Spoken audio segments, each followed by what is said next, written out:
¿Alguien se acuerda en qué serie estamos? ¿Qué serie estamos viendo aquí en las enseñanzas? Héroes. Estamos hablando sobre héroes. Díganme algún héroe del que se haya hablado en estas 3 últimas semanas. Nehemías, hablamos de Nehemías.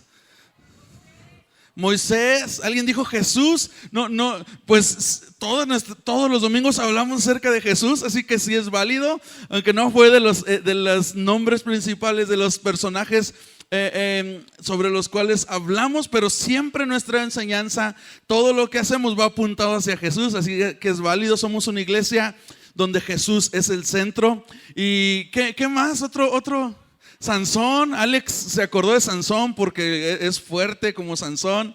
Ruth, hablamos de Ruth. Todas las mujeres también hablamos de Ruth.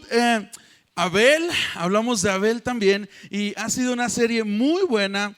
Hemos tenido 5 héroes diferentes de los cuales se han hablado, 5 predicadores distintos. ¿Quién estuvo el domingo pasado? Estuvo buenísimo. No sé tú, yo me gocé demasiado con la enseñanza que tuvimos.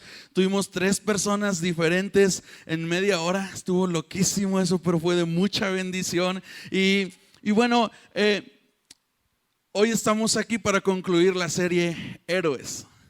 Y me tocó cerrar a mí. Y sabes, el domingo pasado que yo estaba aquí en la enseñanza, que yo estaba escuchando la gran enseñanza que estaban dando, estaba pensando, dije, ¿cómo le voy a hacer el próximo domingo? Porque me están dejando la vara muy alta. O sea, primero el pastor con su mensaje de Moisés, increíble mensaje.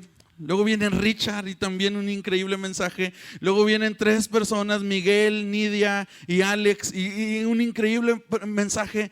Dije, wow, la iglesia va a estar esperando un buen mensaje y solo espero que Dios seas tú el que hable. Y hoy estoy aquí con la confianza de que Dios te va a hablar, con la seguridad de que no soy yo el que te está hablando, sino que yo solamente te transmito la palabra de Dios. Y la palabra de Dios es la que tiene el poder para cambiar las vidas. Y quiero hablar de Daniel. Es nuestro último héroe, Daniel. ¿Alguien ha escuchado hablar algo sobre Daniel? Te voy a platicar un par de hazañas de Daniel. Un par de hazañas en la vida de Daniel. ¿Por qué un héroe? O sea, ¿por qué? Todos sabemos que un héroe es una persona que vive cosas extraordinarias, ¿no? Una persona que ha vivido, ha experimentado cosas maravillosas. Y déjame te platico un par de hazañas. Por ejemplo, un día a Daniel le sucedió esto. Un rey llamado Nabucodonosor tuvo un sueño y entonces ordenó a todos los sabios del reino para que le revelaran el significado de ese sueño. Fíjate, aquí ya nos vamos a ir adentrando en la historia. Nabucodonosor no es cualquier rey. Tú lo puedes googlear y te va a salir quién era el rey Nabucodonosor, rey de uno de los imperios más poderosos de las civilizaciones antiguas. Y un día Nabucodonosor tiene un sueño y dice, necesito que me revelen ese sueño los sabios del reino. Nada más que había un pequeño detalle. El rey dijo, quiero que me revelen mi sueño, pero no les voy a decir mi sueño. Ahí estaba lo difícil. Porque si les digo mi sueño me van a venir a inventar cualquier cosa. Así es que la clave va a ser que me van a revelar mi sueño. Todos los sabios tienen esa tarea, pero no les voy a decir qué es. Me van a tener que decir ustedes qué es lo que soñé. Eso no era lo más complicado, sino que el rey dijo, si nadie me lo revela, pues los voy a matar a todos, no me sirven. Imagínate, ¿te puedes imaginar esa situación? Y entre esos sabios estaba Daniel. Y cuando sucedió eso, te estoy hablando de las hazañas de Daniel. Y cuando sucedió eso, alguien llegó hasta donde estaba Daniel para matarlo. Y me encanta eso, todo eso lo puedes ver en el libro de Daniel. Y me encanta porque cuando llegan con Daniel para matarlo, le dije, espérenme tantito. ¿Por qué nos van a...? No, pues porque el rey mandó que revelaran su sueño y nadie pudo. Y él dijo, aguántenme tantito, denme un poquito de tiempo. Y se fue a orar. Y entonces Dios le reveló ese sueño. Y cuenta la historia en la Biblia que Daniel se presentó delante del rey. Y entonces le empezó a hablar con autoridad. Dijo, rey, yo sé no solamente lo que soñó, sino lo que Dios quiere hablarle a través de eso. Y algo maravilloso sucedió ahí, que a partir de ese momento el rey le hizo a Daniel gobernador de toda la provincia de Babilonia y jefe de todos los sabios. De esa magnitud es el héroe del que estamos hablando hoy. Otra hazaña que encontramos en el libro de Daniel es, a Daniel le pasó lo que a veces sucede todavía en la actualidad, un cambio de administración. ¿Les ha pasado? A veces hay personas que he escuchado que en sus trabajos trabajan en ciertas áreas que se ven afectadas con un cambio de administración. A Daniel le pasó. Ya estaba ahí bien con Nabucodonosor, ya era gobernante y todo, pero luego llega otro rey. Y también tenía gracia delante de ese rey, pero nada más que ese rey se dejó manipular. Y un día el nuevo rey, el rey Darío, hace una nueva promulgación y decía lo siguiente. Esa promulgación decía que cualquiera que en un espacio de 30 días, en un mes, orara y presentara alguna petición a alguien que no fuera el rey, esa persona iba a ser echada en un foso con leones.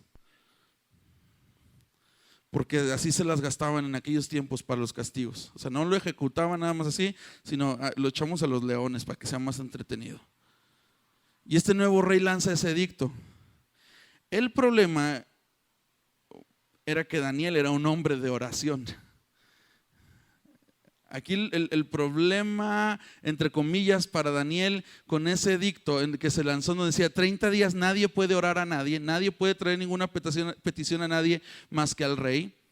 El problema ahí, entre comillas, para Daniel es que él oraba 3 veces al día.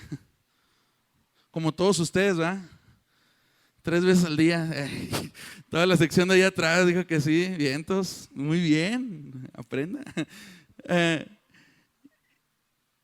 Y entonces Daniel se rehusó a seguir esa orden. Ese carácter tiene el héroe del que hablamos hoy. El carácter de una persona que le vinieron a decir, te vamos a matar si sigues buscando a tu Dios. Y que entonces él dijo, voy a seguir buscando a mi Dios. Y dice la Biblia que no solamente eso, sino que se puso en su habitación y abrió las ventanas para que todos lo vieran. Entonces, ¿qué sucedió? Que el rey tuvo que cumplir su palabra y con dolor en su corazón, narra la Biblia que el rey, porque el rey veía un hombre valioso en Daniel, y con dolor en su corazón lo echa en un foso con leones, y para sorpresa de todos nada le sucedió.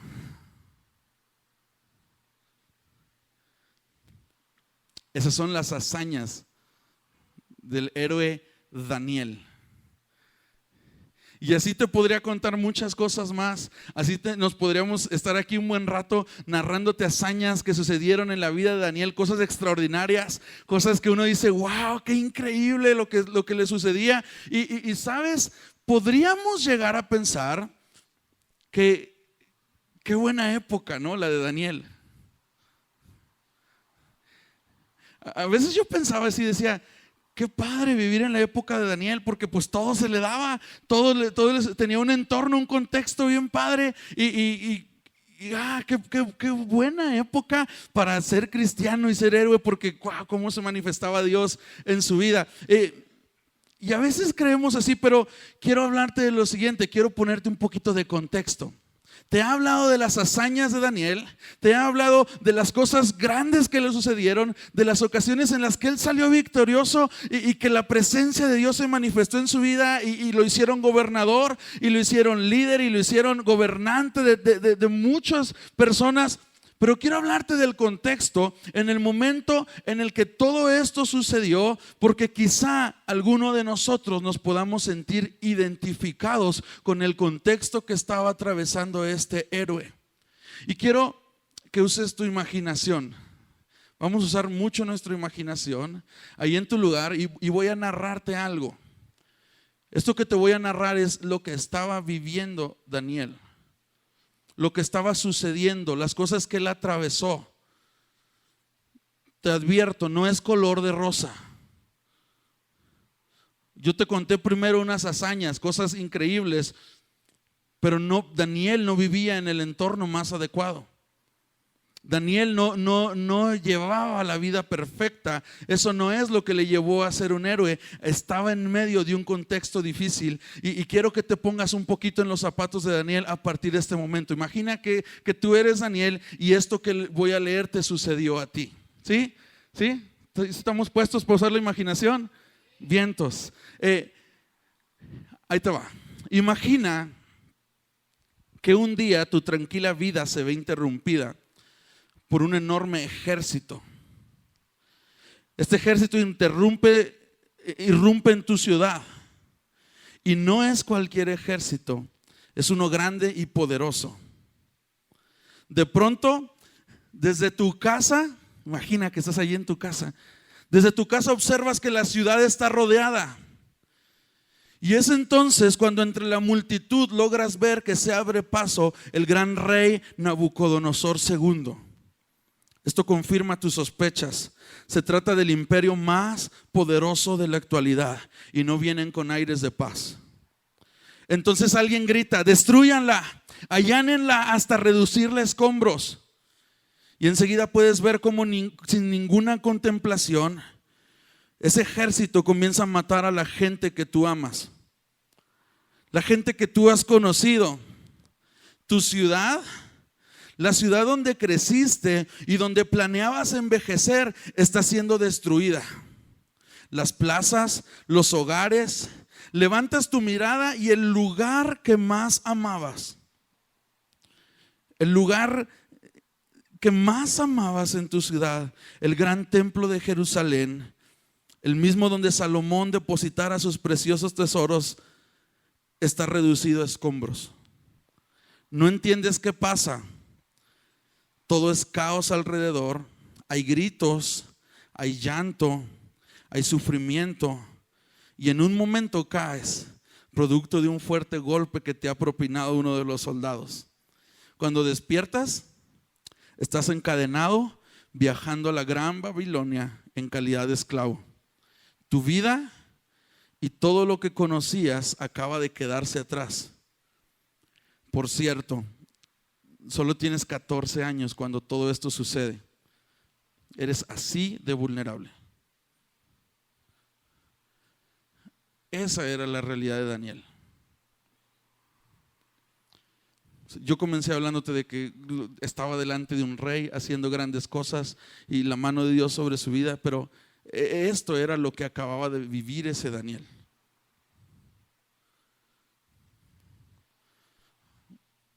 Lo parafraseé, lo redacté de alguna manera, pero todo esto lo encuentras en la Biblia. Puedes ir a Segunda de Reyes 24, del 10 al 16, y ahí habla acerca de esto.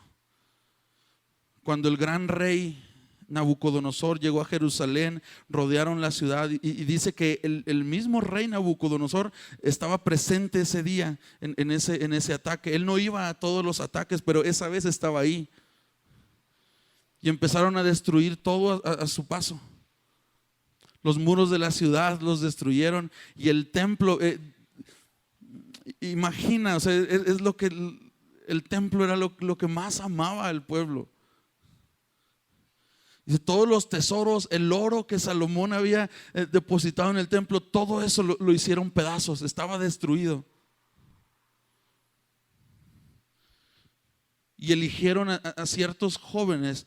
Los historiadores creen que tenía una edad aproximada de 14 años Daniel cuando lo llevaron como esclavo a un lugar en donde no era su cultura, un lugar en donde ni siquiera hablaban su idioma.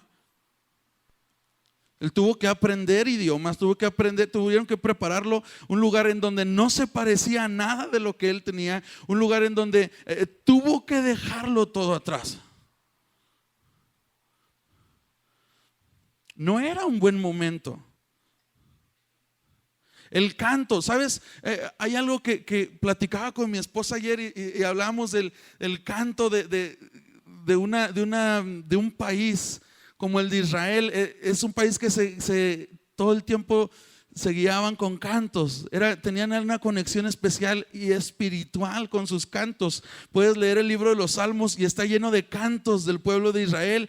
Y encontramos cantos de gozo, de alegría, de salvación, de júbilo. Pero el canto que se cantaba en los tiempos de Daniel era un canto de amargura, de tristeza.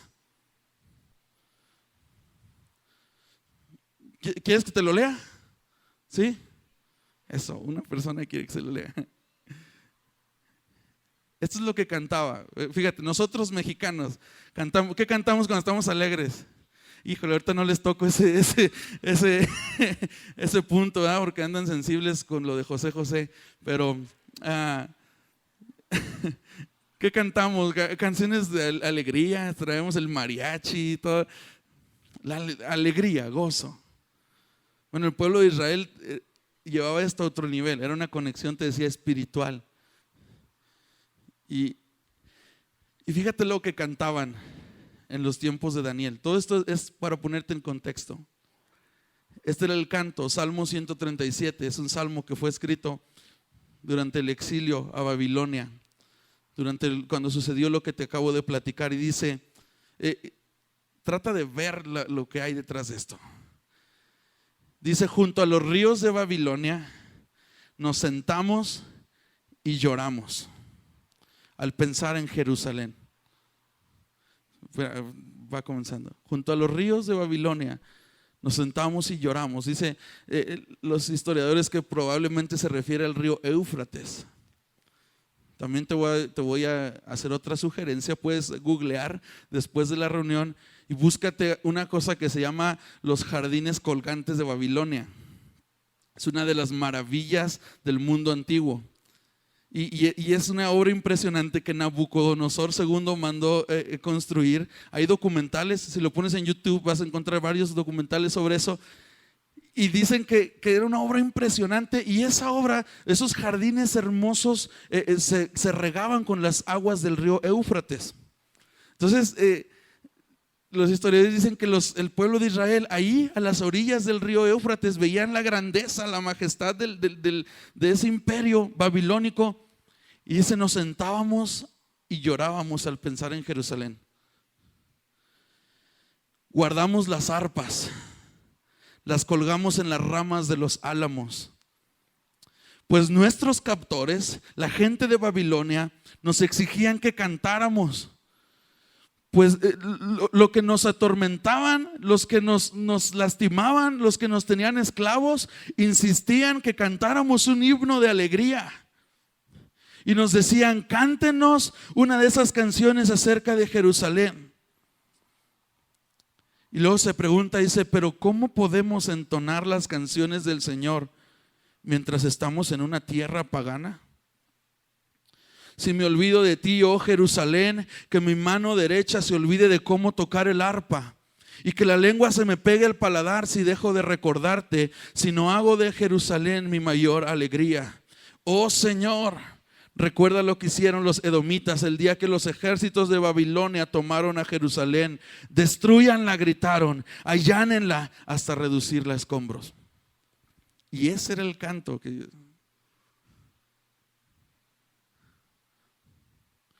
en medio de ese contexto tan negro, tan oscuro, tan adverso, en medio de esas circunstancias, en medio de ese contexto, es donde surge la vida de un Daniel.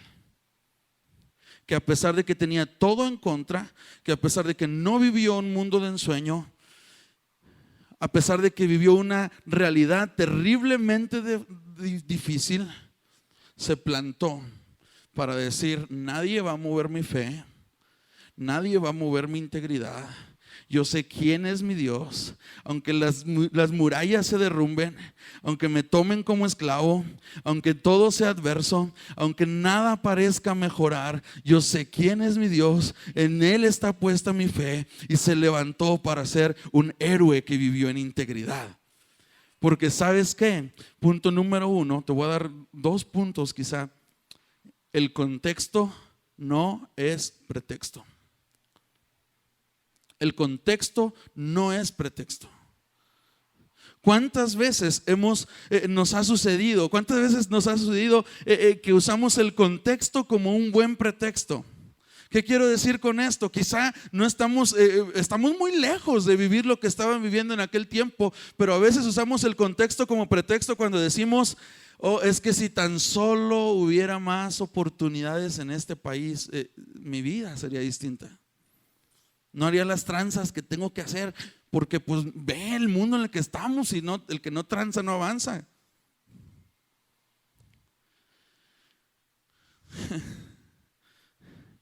A veces nosotros decimos, el que no tranza no avanza.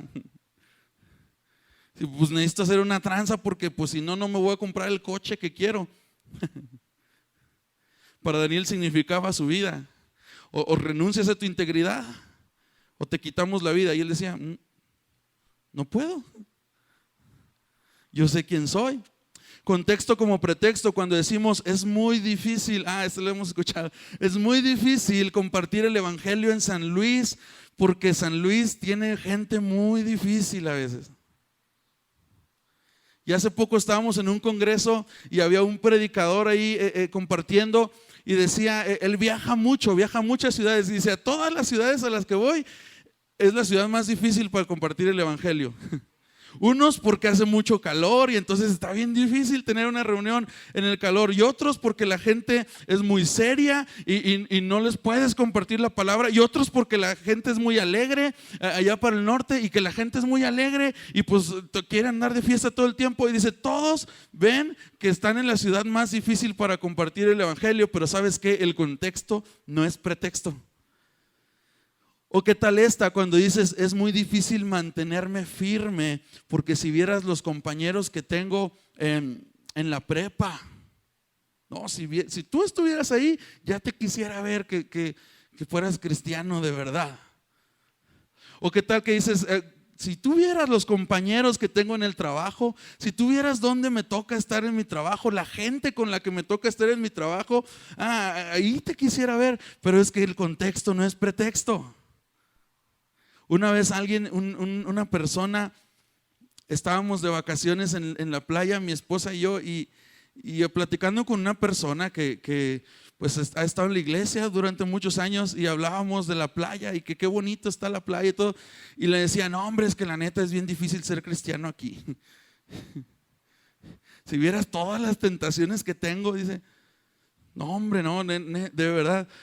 Allá en San Luis está fácil, pero no aquí, no voy a decir qué playa es porque pues pero no, aquí en la playa está bien difícil ser cristiano. ¿O qué tal esta cuando ponemos el contexto como pretexto y decimos es que es muy difícil para mí mantenerme, es muy difícil para mí salir adelante porque si tú supieras los padres que me tocaron, o porque yo no tuve un papá en casa. Ahora yo no estoy menospreciando el problema, pero lo que te estoy diciendo es que no importa las circunstancias, no importa los problemas que nos esté tocando vivir, nosotros no permanecemos en pie de acuerdo a nuestras circunstancias, sino de acuerdo a nuestro Dios. El contexto no es pretexto. Y así fue como vivió Daniel, y quiero llegar estoy llegando casi a mi punto final. Podemos ver en la vida de Daniel que el contexto no es pretexto y que aún en medio de las condiciones más adversas es posible mantenerse con una fe inquebrantable. Él se mantuvo firme. Y sabes, cuando tú y yo somos capaces de mantenernos firmes, cuando tú y yo somos capaces de mantenernos en integridad, hay buenas consecuencias. Dile al que está a tu lado, dile buenas consecuencias. Este es mi punto número 2. La historia que la historia que encontramos en la Biblia, y hay más historiadores también fuera de la Biblia que hablan de esto. Y esta historia nos enseña que eventualmente Daniel llegó a ser uno de los principales gobernantes de Babilonia.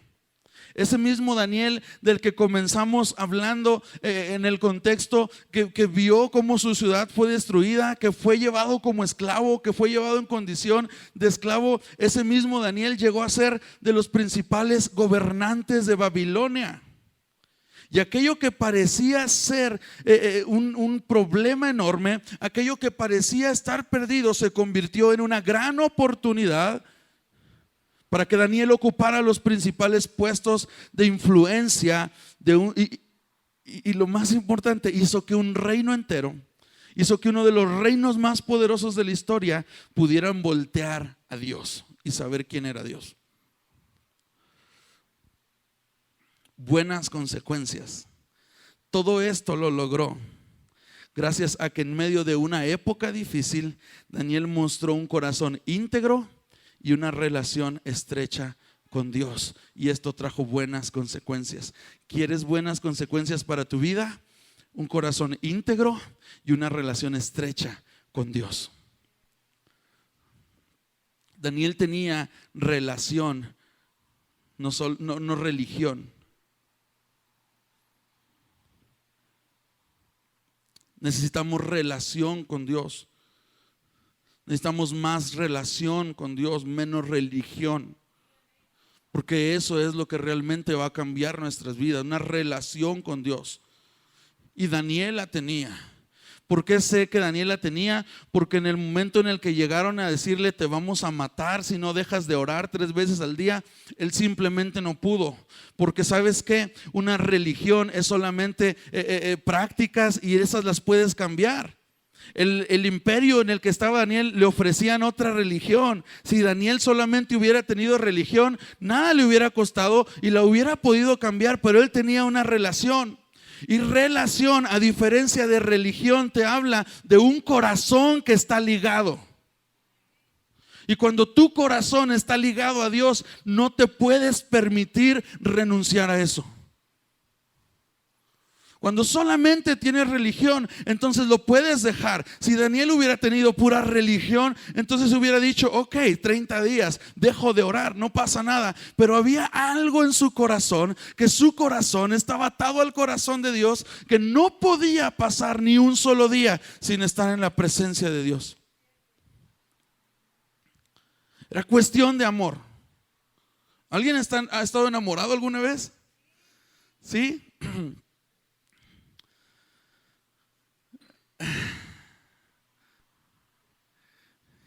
Cuando vamos a remontarnos todos los que están casados a cuando eran más jóvenes, eran novios.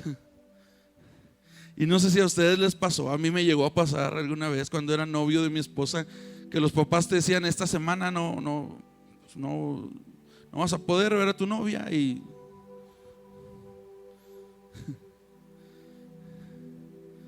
Pero había algo que a mí me dolía, porque yo es amor. Yo no le puedo decir: está chido, ¿cuánto? 30 días que no la vea, que no hable con ella. Está bien, en 30 días retomo mi relación. No. O sea, dame chance, aunque sea una llamadita, porque no puedo dejar de hablar con ella, porque la amo.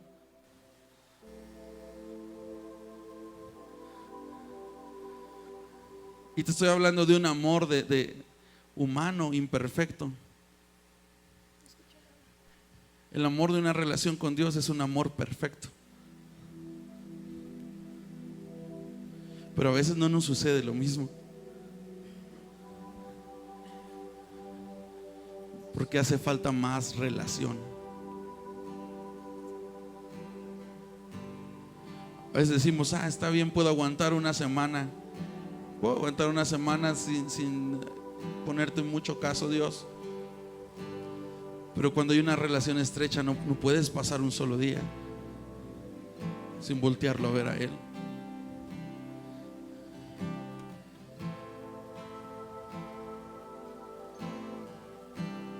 Otro dato interesante es que gracias a esa estrecha relación que tenía Daniel con Dios y a la integridad con la cual él vivía, toda la nación terminó volteando a Dios, lo que te decía hace rato. Después de estas hazañas que te dije, después de cuando él habló acerca de los sueños del rey, cuando fue librado del foso de los leones, la reacción inmediata fue que los reyes dieron la orden de que todos voltearan a ver hacia Dios. Él nunca tuvo un púlpito, nunca se paró a predicar, no tenía programas en los que intencionalmente decía: vamos a hacer este programa intencional para que la palabra sea efectiva. No tenía nada de eso. Sin embargo, hizo que una nación completa volteara a ver a Dios.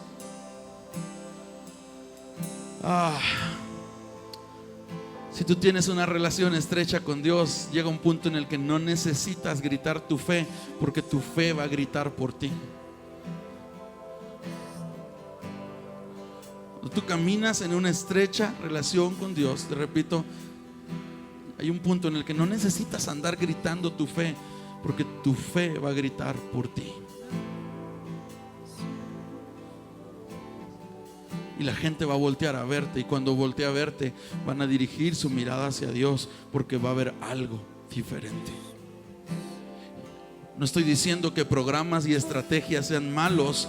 Aquí en esta iglesia usamos programas, usamos estrategias, damos estructura a una reunión. No estoy diciendo que nada de eso sea malo.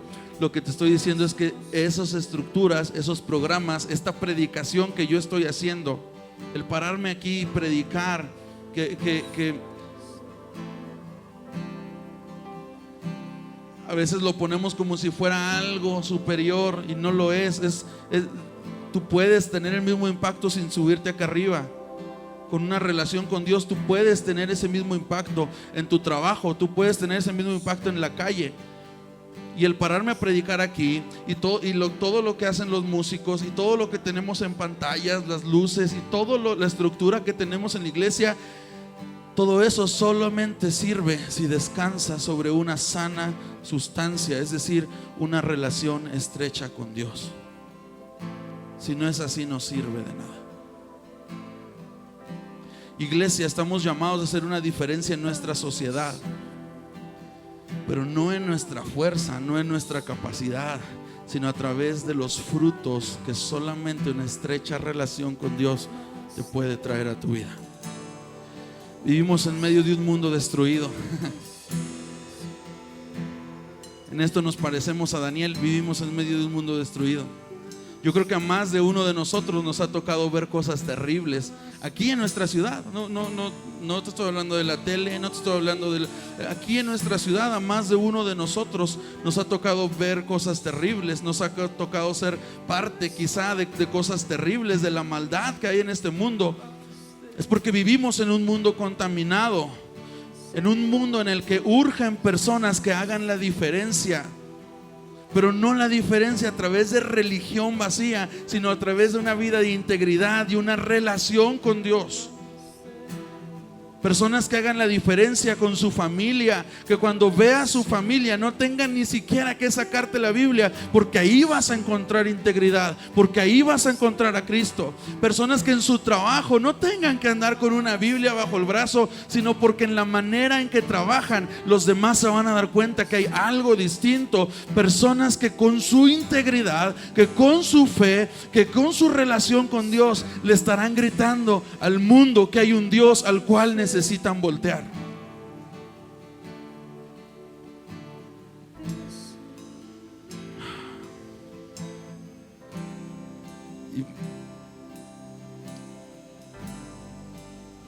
Daniel 9, 22 y 23 y Daniel 10, 10 al 12. Te voy a leer algo que viene ahí. Con esto cierro, es breve. Y esta palabra es para ti. Ese Daniel que había sufrido tanto, ese Daniel que se mantuvo íntegro, que mantuvo una relación estrecha con Dios, te he hablado de las cosas que Daniel estaba haciendo de aquí para allá. Pero sabes, la relación es de aquí para allá, pero de allá para acá también hay. Y sabes, cuando nosotros nos acercamos a Dios, cuando nosotros tenemos esa relación estrecha con Dios, Él nos ve con ojos de amor. Y esa relación es amor de nosotros hacia Dios, pero es un amor todavía superior de Dios hacia nosotros. Y esto le sucedió a Daniel cuando tuvo una revelación que dice la Biblia, vino un ángel hacia él y le dijo: Daniel, después de que Daniel se puso a orar por una necesidad de su nación, dice: Daniel, he venido hasta aquí para darte percepción y entendimiento. En cuanto comenzaste a orar, se dio una orden y estoy aquí para decírtela, porque eres muy precioso para Dios. Daniel 10, del 10 al 12 también lo vuelve a decir. Dice, dice entonces el hombre me dijo, está hablando de un ángel que vino hacia él, dijo: Daniel, eres muy precioso para Dios. Así que presta mucha atención a lo que tengo que decirte. Ponte de pie porque me enviaron a ti. No tengas miedo. Desde el primer día que comenzaste a orar para recibir entendimiento y a humillarte delante de tu Dios, tu petición fue escuchada en el cielo y he venido en respuesta a tu oración, porque eres muy precioso para Dios. Yo veo un lugar, una iglesia llena de gente que es preciosa para Dios. Tú eres muy precioso para Dios. Dios te ama con un amor que ni siquiera te puedo describir. Eres muy precioso para Dios. Y quizá tú me dices: es que ¿cómo puede ser eso de que yo sea precioso para Dios, de que Dios me ame tanto? ¿Cómo si no he llevado una vida como la de Daniel? La respuesta es Cristo. Dios mandó a su Hijo Jesús para que tú y yo, a pesar de que no hubiéramos llevado una vida como Daniel, tuviéramos una oportunidad de acercarnos a Él y estar revestidos con la imagen de Cristo, de tal manera que cuando Dios voltea a verte, si tú has tenido un encuentro con Cristo, si tú le has abierto tu corazón a Cristo, cuando Dios voltea a verte, no ve tu pecado, no ve tus fallas, no ve todo lo que te has equivocado, sino que ve a su Hijo precioso y eres precioso para Él.